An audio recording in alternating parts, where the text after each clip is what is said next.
Voilà vraiment un beau paysage. Cependant, je viens de découvrir, bon, c'est pas très beau, mais ça a quand même un intérêt un peu morbide, hein. J'ai découvert ce fossé, je viens de le découvrir à l'instant. Ça faisait des années que je passais à côté sans jamais l'avoir remarqué. Voilà, et ça c'est le lieu de jets inavouables, hein. Tous les rebuts de la société. Alors je ne sais pas qui agit de la sorte, hein. Bon, mais en même temps c'est assez intéressant dans la mesure où ce sont des traces de notre civilisation, de traces de notre mentalité aussi, enfin d'une partie, de la mentalité d'une partie de la population. Il y a des casseroles.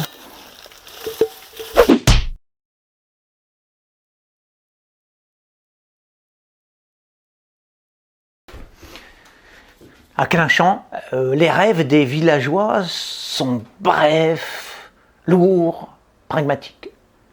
Là-bas, au cœur des préoccupations agricoles, on espère des récoltes fabuleuses, des jours plats et des nuits creuses.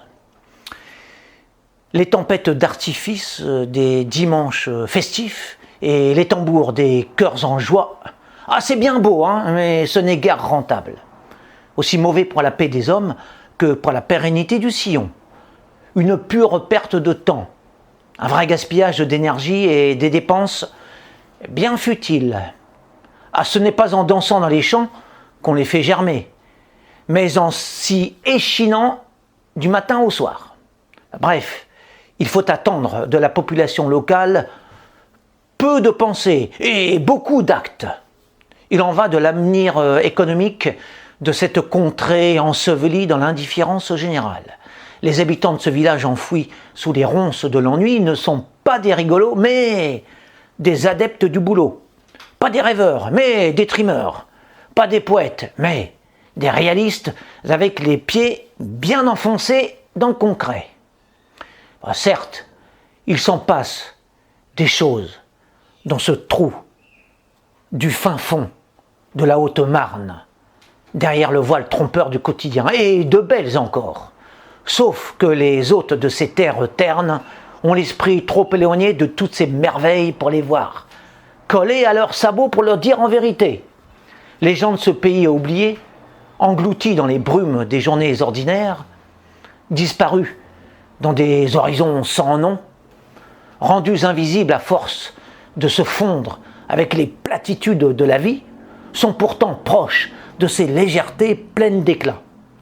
On ne regarde pas en l'air dans ce coin perdu de la province de l'Est de la France. On s'attarde plutôt lourdement sur ce qui se passe au niveau du strict plancher des vaches. N'importe. Les esthètes égarés en ces lieux sont contents quand même. Que les bovins et les humains les ignorent ou non, les beautés du ciel brillent néanmoins au-dessus de leur museau, et c'est cela qui compte aux yeux des observateurs avisés.